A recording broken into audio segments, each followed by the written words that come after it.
Le silence de Boule du Mouhoun s'était figé des années, avant qu'un fracas de renaissance ne l'éclate. 2 chiffres claquent, des dizaines de bases insurgées détruites, des centaines de vies libérées, contraste net entre peur et délivrance.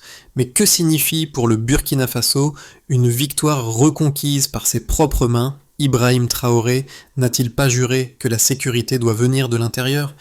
Dans ce souffle retrouvé, une promesse s'élève, une nation choisit de tenir, d'apprendre, de reconstruire, de respirer ensemble et de marcher plus loin que la peur.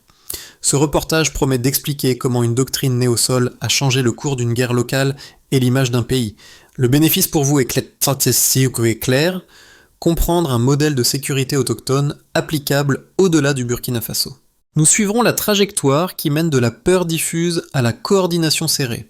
Unité d'intervention mobile, VDP enraciné, drone qui anticipe, puis BIR qui verrouille le terrain et relance tes routes vitales.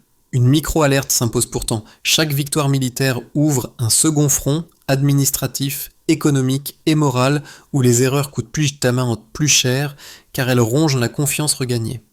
À travers témoignages, faits et séquences vérifiables tirées de Boule du Mouhoun, nous montrerons comment les agriculteurs, enseignants et commerçants sont revenus, pourquoi des partenaires extérieurs s'inquiètent, et en quoi l'affirmation de souveraineté redessine alliances et attentes. Vous verrez les ressorts, les limites et les décisions qui transforment une opération brillante en renouveau durable, ou au contraire la fragilisent si vigilance, transparence et patience manquent. Mini-révélation, la bascule a eu lieu quand l'anticipation a remplacé la poursuite. Un seul repère suffit à mesurer l'écart. Des dizaines de bases insurgées détruites en quelques jours, quand elles paraissaient intouchables des années durant. Avant cette séquence, Boule du Mouhoun n'était qu'un nom englouti par la peur. Route minée, école vide, marché muet, la vie se réduisait à éviter l'invisible. Le tournant commence au plus près du sol. Un mot d'ordre simple, la sécurité doit venir de l'intérieur, que répète Ibrahim Traoré, et qui s'incarne moins dans des slogans que dans des chaînes d'acteurs coordonnés. En tête, une unité d'intervention mobile avance à l'aube, coupe les nerfs de la logistique adverse, frappe sans bruit, ouvre des brèches. Derrière, les volontaires pour la défense de la patrie, paysans et commerçants devenus sentinelles, connaissent chaque colline, ils interceptent, isolent, récupèrent les armes autrefois pointées contre eux. Au-dessus, les drones changent la grammaire du champ de bataille. Ils observent, suivent, transmettent des coordonnées en temps quasi réel. L'objectif n'est plus de courir après des convois, mais de les contraindre à apparaître. Quand une fenêtre s'ouvre, la frappe courte portée tombe, précise, brise la mobilité autour d'Orsi et Zimsa, l'initiative s'inverse. Enfin, les BAR, notamment BR7 et BR18, ratissent, vérifient, verrouillent. Ils convertissent des kilomètres nettoyés en kilomètres tenus, récupèrent carburant, véhicules, munitions, puis sécurisent entrepôts, ponts et axes. Cette mécanique en 4 étages, qui semblait ambitieuse sur le papier, produit un effet psychologique majeur. Le drapeau revient, pas pour une photo, mais pour rester. Les villages respirent, les marchés réouvrent, les enfants jouent sous un ciel où bruissent encore des drones, mais où l'écho n'est plus celui de la débandade. Sur le plan régional et diplomatique, les regards se durcissent, certains applaudissent le modèle d'autodéfense, d'autres s'inquiètent de dérive ou d'isolement. Reste l'essentiel du contexte. La victoire militaire n'éteint pas la complexité. Elle la déplace vers la reconstruction, la discipline et la transparence, sans lesquelles le gain d'aujourd'hui redevient une parenthèse demain. Pour comprendre ce basculement, il faut suivre les traces humaines qui lui donnent un visage. Au cœur de Boule du Mouhoun, les volontaires de défense n'étaient ni soldats de carrière ni mercenaires. Ils étaient cultivateurs, mécaniciens, enseignants. C'est dans cette diversité que la doctrine d'Ibrahim Traoré trouve sa cohérence, rendre chaque citoyen partie prenante de la souveraineté, non spectateur. Un volontaire, Oumar, raconte comment son unité a repris un pont vital en 2 nuits. Il se souvenait des cartes dessinées sur le sable, du repérage à la lampe torche, du signal donné par un drone silencieux.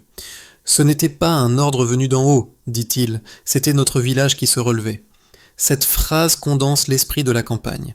La hiérarchie formelle s'adosse à une volonté collective, presque familiale. L'effet immédiat est perceptible. Là où la peur figeait tout, le mouvement revient. Les routes s'ouvrent, les convois humanitaires réapparaissent, les enfants reprennent le chemin de l'école. Dans les marchés, les voix hésitent puis se répondent à nouveau. L'air même, chargé de poussière et d'inquiétude, s'éclaircit, mais ces premiers signes ne trompent pas Ibrahim Traoré. Il sait que la renaissance visible doit s'accompagner d'une discipline invisible. Il met donc en place un suivi rapproché des zones libérées, sécurisation des dépôts, reconstruction d'écoles, réhabilitation des routes, rotation des unités, pour éviter l'épuisement. Chaque succès local devient un laboratoire de gestion, où les civils et les forces armées apprennent à coexister. Ainsi, la victoire militaire se transforme en victoire civique. L'ordre revient non par décret, mais par habitude retrouvée, celle de croire que la stabilité peut naître du quotidien. Tout a commencé à l'aube, dans une lumière pâle qui ne distinguait pas encore les visages des arbres. Les premières unités d'intervention, guidées par une carte dessinée à la main, glissent entre les collines autour de Boul du Mouhoun. Elles n'annoncent rien, ne laissent aucune empreinte sonore. Puis la première frappe tombe. Le silence de plusieurs mois se brise en quelques secondes. La poussière retombe, les cachettes sont éventrées, les signaux radio ennemis s'éteignent un à un. Ce qui suivit fut une série d'ondes concentriques, un effet domino calculé. Les forces volontaires, les VDP, avancent derrière les unités d'élite. Ils ne poursuivent pas l'ennemi. Ils bouclent, isolent, récupèrent. Leur connaissance du terrain devient la carte vivante d'une stratégie nouvelle. Dans les vallées de Bonsa et Seeno, les insurgés sont surpris par une coordination qu'ils n'avaient jamais vue. Les groupes armés, habitués à frapper puis à disparaître, découvrent qu'ils sont désormais observés avant d'agir. Au-dessus d'eux, les drones tissent une toile invisible. Chaque convoi intercepté, chaque entrepôt repéré devient une cible précise. Les frappes courtes, chirurgicales, transforment la peur du hasard en calcul. Pour la première fois, le Burkina Faso ne subit plus le tempo de la guerre. Il le crée. Dans les postes avancés, les écrans montrent la même image. Un pays qui reprend l'initiative. Ibrahim Traoré suit les rapports depuis Ouagadougou. Mais selon les témoins présents, il intervient rarement sur les détails tactiques. Il veille au principe directeur, la souveraineté par l'action. Chaque message adressé au commandant répète la même idée, que la victoire n'a de sens que si elle se transforme en autonomie durable. Les bataillons BK7 et BR18 arrivent ensuite, non pour revendiquer, mais pour consolider. Ils balayent les zones dégagées, désamorcent les engins explosifs, inspectent les tunnels, retirent les mines improvisées. Chaque mètre sécurisé est documenté, photographié, transmis. La transparence devient une arme contre la désinformation. Les résultats se mesurent vite. Des dizaines de bases ennemies détruites, des centaines d'armes saisies, des milliers de civils libérés. Mais au-delà des chiffres, une dynamique se propage. Les villages qui s'étaient tus recommencent à parler. Les familles reviennent par convois entiers. Les marchés rouvrent, les champs se labourent à nouveau, les écoles accueillent les enfants qui n'avaient connu que les abris. Le jour où le drapeau national fut hissé de nouveau sur Boul du Mouhoun, un vieil homme pleura. « Nous pensions que Dieu nous avait oubliés », dit-il. Ce jour-là, le symbole devint substance. La victoire, jusque-là militaire, devenait morale. Pourtant, Ibrahim Traoré le répète, la guerre n'est qu'une étape. Derrière les cris de joie, il sent déjà le poids de la reconstruction. Il sait qu'un pays qui gagne seul doit aussi savoir se reconstruire seul. La flamme d'une victoire peut s'éteindre si elle ne se transforme pas en vision. Et c'est là que commence la seconde bataille, celle du temps long, du courage patient, de la souveraineté éprouvée. Pour mesurer l'ampleur réelle de cette campagne, il faut regarder les chiffres. En 6 semaines, selon les bilans communiqués à Ouagadougou, plus de 30 bases insurgées ont été détruites, près de 500 armes récupérées et plus de 5000 civils libérés. 3 nombres, 3 indicateurs d'un basculement que le Burkina Faso n'avait jamais connu depuis une décennie de guerre larvée. Chaque valeur raconte une histoire. 1 Ostoa. 30 bases détruites.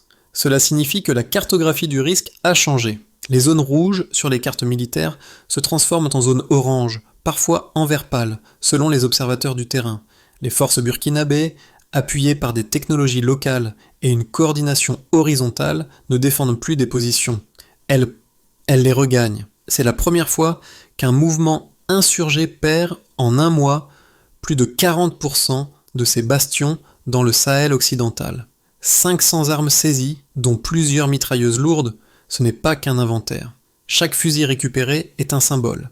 Chaque munition, un fragment de confiance regagné. Les techniciens militaires, eux, traduisent cela en capacité défensive.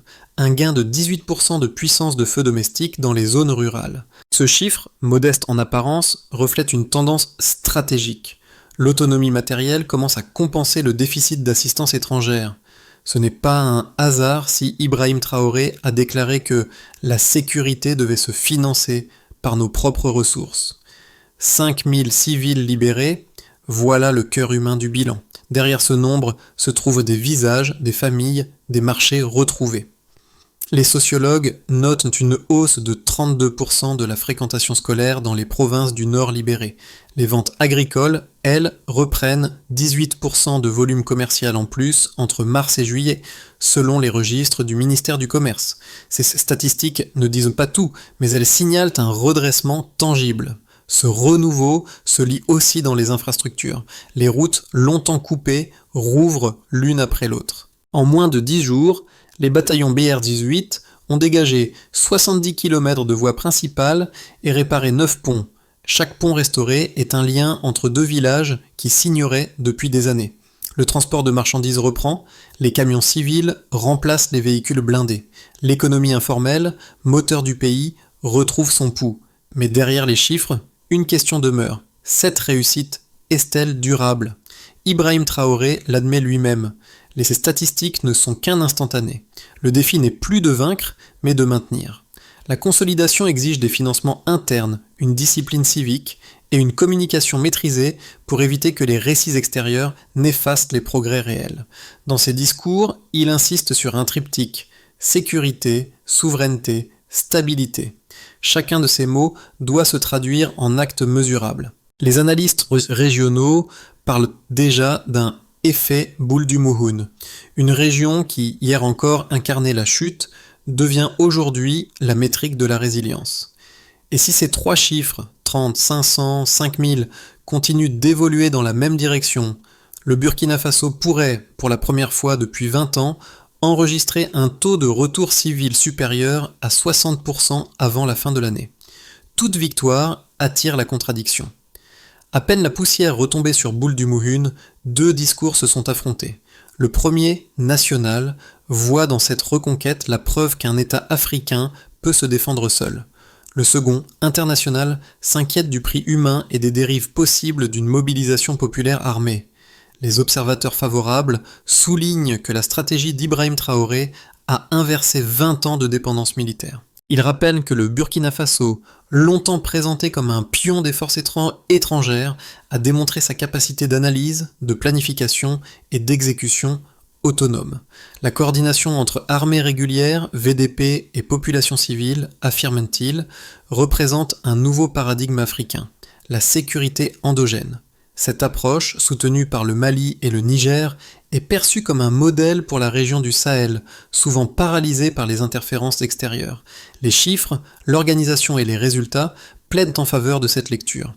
Mais les critiques, eux, n'ignorent pas ces succès, ils les redoutent. Les ONG de défense des droits humains évoquent des risques de dérive, civils mal identifiés, procédures judiciaires floues, confusion entre engagement patriotique et revanche. Les chancelleries européennes, notamment à Paris et Bruxelles, parlent d'une militarisation sociale difficile à réverser. Selon elles, ce type de modèle pourrait créer une dépendance inverse, celle d'une société perpétuellement mobilisée. Elles reconnaissent la légitimité de la lutte, mais contestent la méthode.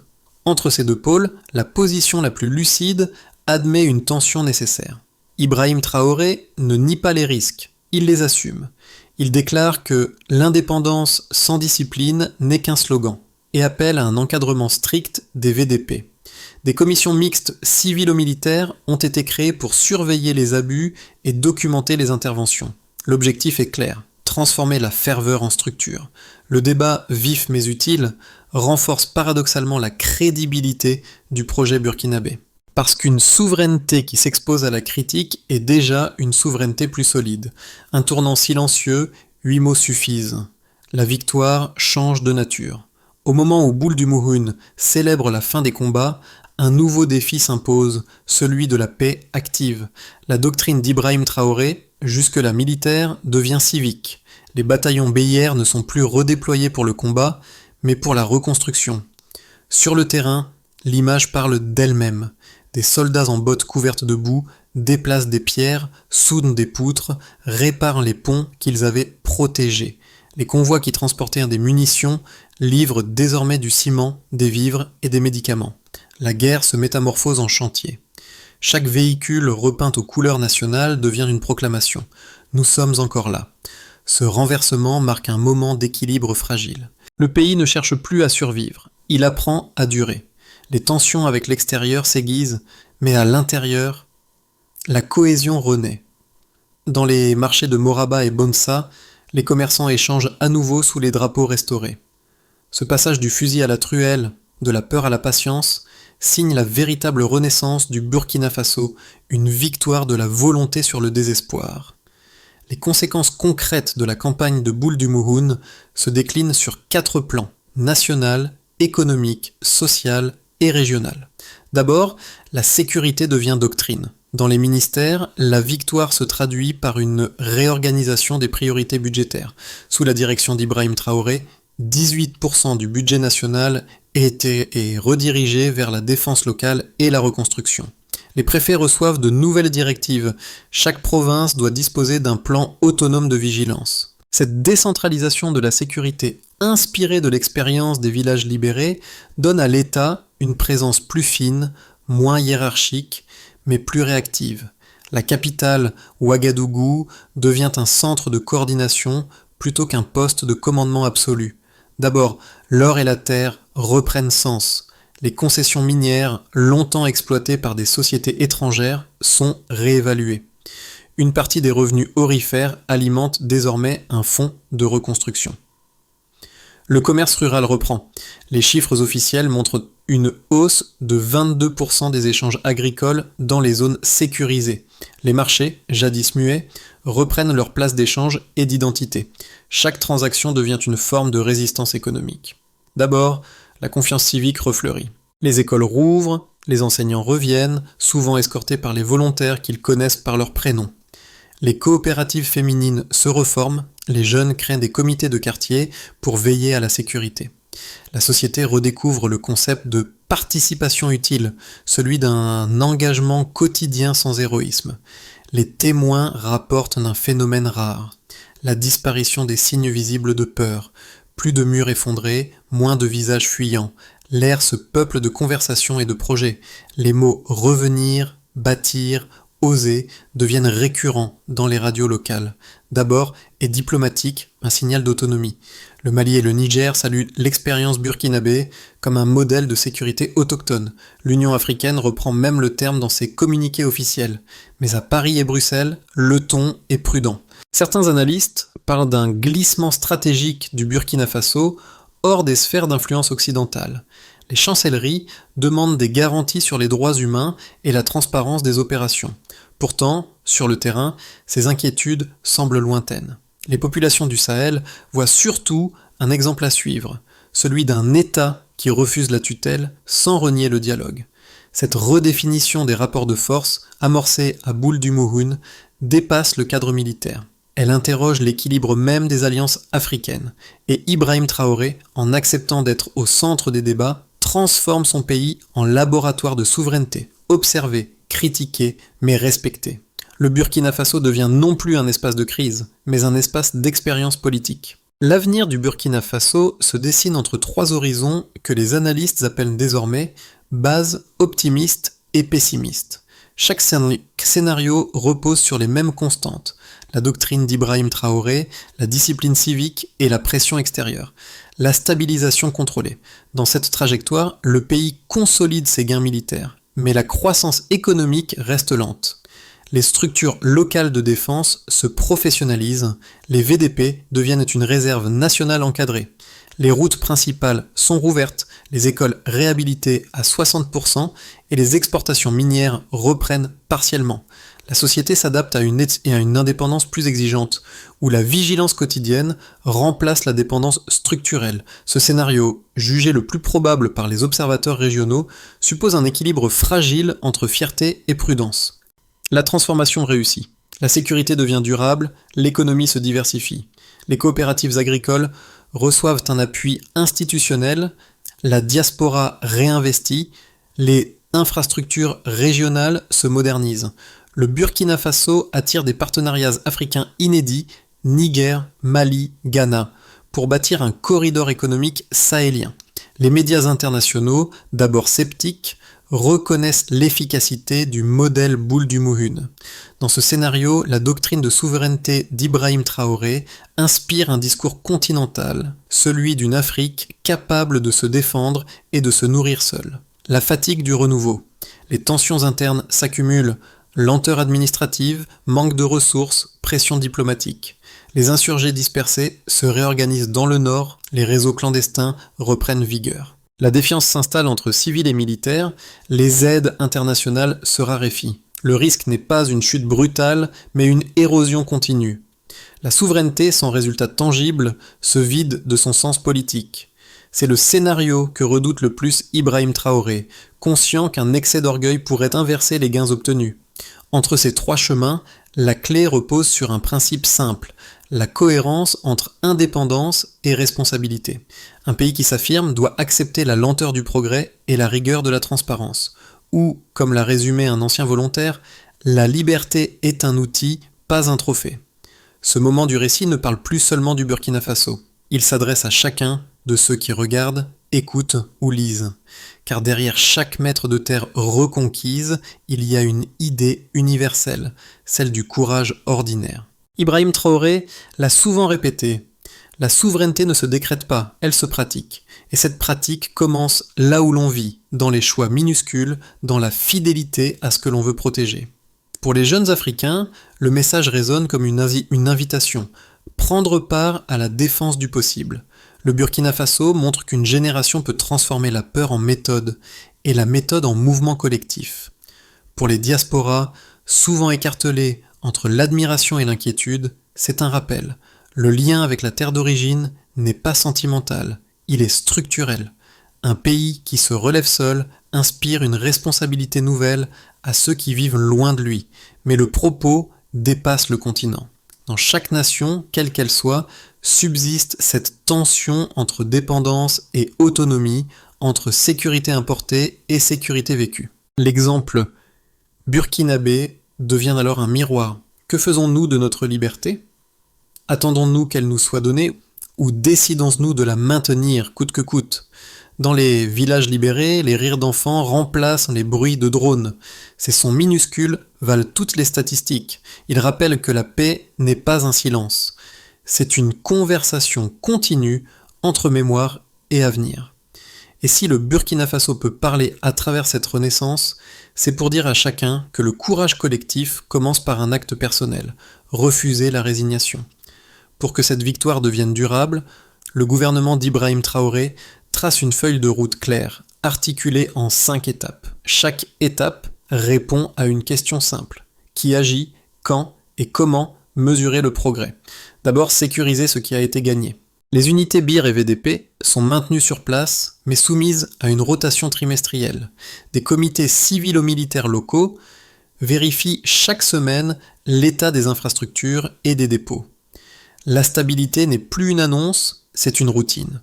D'abord, reconstruire la présence de l'État. Les préfets réinstallés coordonnent écoles, dispensaires et marchés. Un programme d'évaluation communautaire mesure le retour des services publics, santé, éducation, transport. Chaque indicateur remonte directement au ministère central. D'abord, réformer l'économie du terrain. Les revenus miniers et agricoles sont redirigés vers un fonds national de relance. L'objectif, 25% des projets financés doivent provenir des zones rurales libérées. Les coopératives locales deviennent partenaires d'exécution. D'abord, rééduquer la gouvernance. La transparence est désormais considérée comme un pilier de défense. Les audits internes sont publiés en ligne et débattus publiquement. Le gouvernement veut montrer qu'un État peut être fort sans être opaque. D'abord, réaffirmer la souveraineté régionale. Le Burkina Faso propose un cadre de coopération Sahel autonome avec le Mali et le Niger. L'objectif n'est pas d'isoler, mais de construire une interdépendance choisie. C'est là que se joue le sens profond de la phrase d'Ibrahim Traoré. La sécurité doit venir de l'intérieur. Ainsi, le plan n'est pas un manifeste, mais une méthode. Convertir une victoire militaire en architecture politique stable. Le soir retombe sur Boul du Mouhoun et le vent soulève encore la poussière des routes réparées. Au bord d'un pont repeint, un volontaire reste debout, la main sur le drapeau. C'est le même homme qui, quelques mois plus tôt, marchait pieds nus dans la nuit, un fusil prêté à la main. Aujourd'hui, il veille non plus sur la peur, mais sur la paix. Cette image, capturée par un photographe local, est devenue le symbole du renouveau. On y voit les bottes tachées de boue, les visages fatigués, et derrière eux, une lumière d'aube. Le pays s'y reflète, tout entier, marqué, mais debout. Et dans le silence de cette scène, les mots d'Ibrahim Traoré résonnent. La sécurité doit venir de l'intérieur. Ce n'est plus une doctrine, c'est une prière. La boucle se ferme. L'histoire partie d'un cri revient à un souffle. Les ruines deviennent repères, les blessures deviennent leçons. Et peut-être reste là la vraie victoire, celle d'un peuple qui, après avoir tout perdu, choisit encore de croire. Le courage ne crie plus, il murmure, mais tout le monde l'entend. Cette histoire ne s'achève pas à Boul du Mouhoun. Elle continue dans chaque village, chaque voix, chaque main qui décide de reconstruire au lieu d'attendre. Le Burkina Faso n'a pas seulement repris son territoire, il a repris son récit. Et dans ce récit, la figure d'Ibrahim Traoré incarne plus qu'un chef d'État. Un rappel que la souveraineté est une responsabilité partagée. Pour ceux qui écoutent ou lisent ces lignes, la question demeure ouverte. Quand une nation choisit de se relever seule, le monde doit-il applaudir ou craindre ? Et que ferions-nous, à sa place, si la sécurité devait vraiment venir de l'intérieur ? Si cette réflexion vous parle, partagez-la, discutez-en, laissez votre regard s'attarder sur ce qu'elle réveille. Parce que, au-delà du Burkina Faso, c'est peut-être toute une génération qui apprend à respirer par elle-même. L'histoire de Boul du Mouhoun n'est pas une fin, c'est le début d'un langage nouveau entre courage, dignité et avenir.